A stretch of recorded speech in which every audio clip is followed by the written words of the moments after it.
The book of Enoch, about the fallen watchers, the human women, the bloodthirsty giants. Should Christians read it? Since Jude quotes it, why is it not included in the Bible as part of the canon? Who wrote this book? And what is this book all about? In this video, we're going to dive a deeper look into this book. It's a mysterious book, and it has gained a lot of traction lately, not just among Christians, but also among those who are into New Age and other religions. So first and foremost, what is this? The Book of Enoch is an ancient book with 5 separate parts by different authors, plus segments from the Book of Noah thrown in there for good measure. Who wrote this book? Actually, nobody knows who wrote this book. The authorship of the Book of Enoch, like many other ancient books, is not very clear. It is attributed to Enoch, the great-grandfather of Noah, but it was not actually written by him. Enoch is considered a legendary figure, and the attribution to him is part of this work that's called Pseudepigrapha. It's the writings of people that are actually not true writers of these works, meaning that the true authors used his name to give the extra aura of ancient wisdom and authority, but Enoch actually never wrote this book. The Book of Enoch was most likely written by multiple authors over several centuries, with estimates ranging from 3rd century BC to 1st century AD. This period of time is known as the Second Temple period in Jewish history. It's a time where there was a lot of religious writing and thought outside of the Hebrew Bible. Now, what is the Book of Enoch all about? Let me break down the 5 parts of this book. The first book is the Book of the Watchers. It's First Enoch 1 through 36. Now, this section tells about the fallen angels who are called the Watchers, who descend to the earth and marry human women, resulting in the birth of hybrid giants known as the Nephilim. You probably have heard a similar story in Book of Genesis. Enoch is the righteous man chosen by God to receive wisdom and knowledge. He's shown the secrets of the universe, including the workings of the heavens, and acts as this intercessor or in between heaven and the earth. The Watchers asked Enoch to intercede on their behalf before God, but they are denied forgiveness and are bound and cast into the abyss as the punishment for their action. So that's the first book, 36 chapters. Now the second book is the Book of the Parables, First Enoch 37 through 71. This section contains 3 parables that deal with the themes of divine judgment and the coming Messiah kingdom. It introduces the concept of the Son of Man, a heavenly figure that will judge the wicked and establish a righteous kingdom. This term is later used in the actual New Testament in reference to Christ. Now the third book of Enoch is the book of the heavenly luminaries, First Enoch 72 till 82. Here Enoch is given knowledge about the movements of the heavenly bodies, the sun, moon, and the stars, suggesting a particular interest in astronomy and its connection to the divine order. It describes a solar calendar that is different from the lunar calendar used by the Hebrews at the time. The next book of Enoch is the book of dreams and visions, First Enoch 82 till 90. Enoch has 2 visions. The first one is about the great flood, and the second one is about the history of Israel, symbolically represented by animals. These visions, they recount the history of the world from the time of Adam to the establishment of the Messianic kingdom. And now the last book of Enoch is the book of the Epistle of Enoch, First Enoch 81 until 108. This final section includes the series of encouragements to the righteous and the warnings to the sinners, revelations about the future, including the resurrection and the final judgment. It ends with an appendix that reaffirms the judgment and the importance to living in righteousness. So now these are the 5 books of Enoch within First Enoch. The one that has a lot of interest and probably where you have heard different references to is the first book that I've highlighted, is the Book of the Watchers. Now, I'm going to break down the Book of the Watchers just a little bit more so that you will know kind of where some of these ideas have been coming from. The book of the Watchers, which is the first book of Enoch, which has 36 chapters, that book, I'm going to break it down a little bit more into the descent of the Watchers, chapters 1 through 5. And that's when Enoch starts with a warning about the great judgment against the Watchers, a group of angels who have sinned. These angels see the earth's women as beautiful, so they decide to leave their heavenly home to marry them. This is, of course, is forbidden, and their actions start causing problems on the earth. And then if you go a little bit down, chapter 6 to 16, you will see the sins of the Watchers and the Nephilim. The angels now on earth teach humans various forbidden knowledge and crafts, which lead to warfare, sorcery, and all other sins.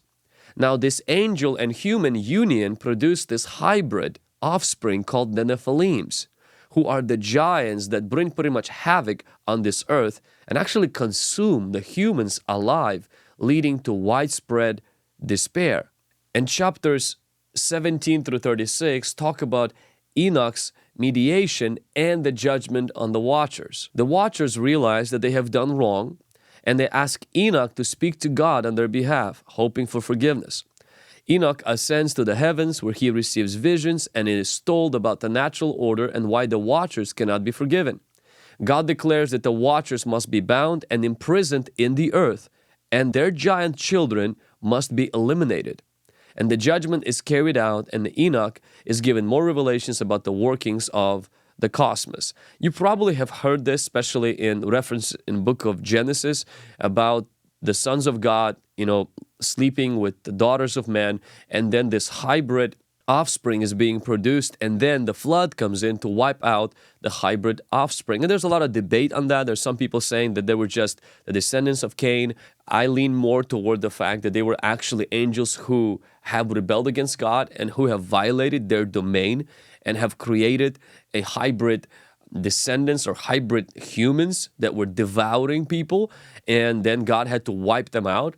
And so, but this actually idea is also supported in the book of Enoch. That's not why I lean toward that idea, because it's supported in the book of Enoch, but it seems to make most sense in concerning the explanation of Genesis chapter 6. And I have other videos that deal with that we will link below. Now, why was the book of Enoch not included in the Bible? Now, the term Pseudepigrapha refers to the collection of ancient books written from about 200 BC to about 200 AD, and they're not considered a part of the canon by most Jewish and Christian traditions. The word pseudepigrapha actually comes from Greek words meaning false and to write, indicating that the works are falsely attributed to authors who did not actually write them. So that kind of tells you right away why it's not in the Bible. It's part of the collection of these books that are falsely being attributed to different people who didn't write them. And the Bible is the book of truth, and so that right away should be a red flag why it shouldn't be in the Bible. Now, these texts often bear the names of biblical characters, but they were not written by them or within their lifetime. The book of Enoch is not included in the Jewish or Christian scriptures, with an exception actually of Ethiopian Orthodox Church, which regards the book of Enoch as part of the canon, as part of the scriptures. But the Jewish and the Christian scriptures do not have it. Now, Jude actually quotes the first of Enoch. Jude chapter 1 verses 14 and 15 says, "Now Enoch, the seventh from Adam, prophesied about these men also, saying, Behold, the Lord comes with 10,000 of his saints to execute judgment on all, to convict all who were ungodly among them of all their ungodly deeds, which they have committed in an ungodly way, and of all the harsh things which ungodly sinners have spoken against him." Now, it actually quotes from First Enoch 1:9. I'm going to read it to you straight from First Enoch. "And behold, he cometh with 10,000s of his holy ones to execute judgment upon all, and to destroy all the ungodly, and to convict all flesh of all the works of their ungodliness which they have ungodly committed, and of all the hard things which ungodly sinners have spoken against him." So Jude quotes from Enoch, but it does not mean that all of the book of Enoch is inspired. Paul quotes a pagan philosopher in Titus 1:12, but it doesn't mean that everything that this philosopher wrote is the Holy Scripture. No scholar believes that the book of Enoch was truly written by Enoch. So just because Jude quotes a portion of Enoch does not mean that Jude thought that the entire book of Enoch was valid or that it was Scripture. Finally, what should Christians do about this mysterious book of the First Enoch? It does provide insights into the beliefs and culture and religious understanding of this period between the Old Testament and the New Testament. Also, it gives us some understanding about the Second Temple Judaism. It's important to understand the Second Temple Judaism because it was this forming period for both Judaism and Christianity. We also see that the themes that are in Enoch, they do appear in New Testament passages. Not only the reference of Jude, but also even this idea of judgment, the coming of the Messiah. These themes are in the New Testament, as well as it has apocalyptic genre. And the prime example of this apocalyptic literature, we see visions, angelic things, we see the end of the world scenarios, which is present both in Daniel and in Revelation. We should treat the book of Enoch and all other books in the same manner that we treat all other books that we call Apocrypha. And I have a whole video about that, which some things they say are true and correct, but much of it is false and historically inaccurate. Apocrypha books are interesting. They're fascinating, but they're not accurate. And they're fallible documents from history. They are not inspired and they're not part of the Scripture.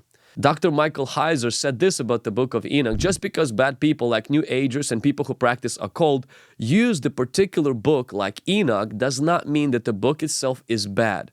Bad people use the Bible, but we don't throw it out.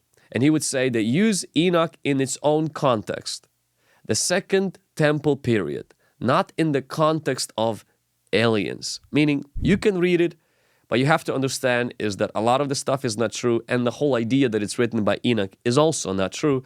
And so you have to use wisdom, and it's not part of the Bible. It's not part of canon. It's not because Christians were trying to reject some mysterious information, it's because a lot of that information is deeply flawed. So if you've never read the book, well, this gave you pretty much a little summary. If you've read it, I'm pretty sure you came to the similar conclusions. And so if you've enjoyed this video, let me know in the comments below what you learned today. Share this with other people. And as always, don't forget to hit like, subscribe, and share this with others. God bless you. Until next time.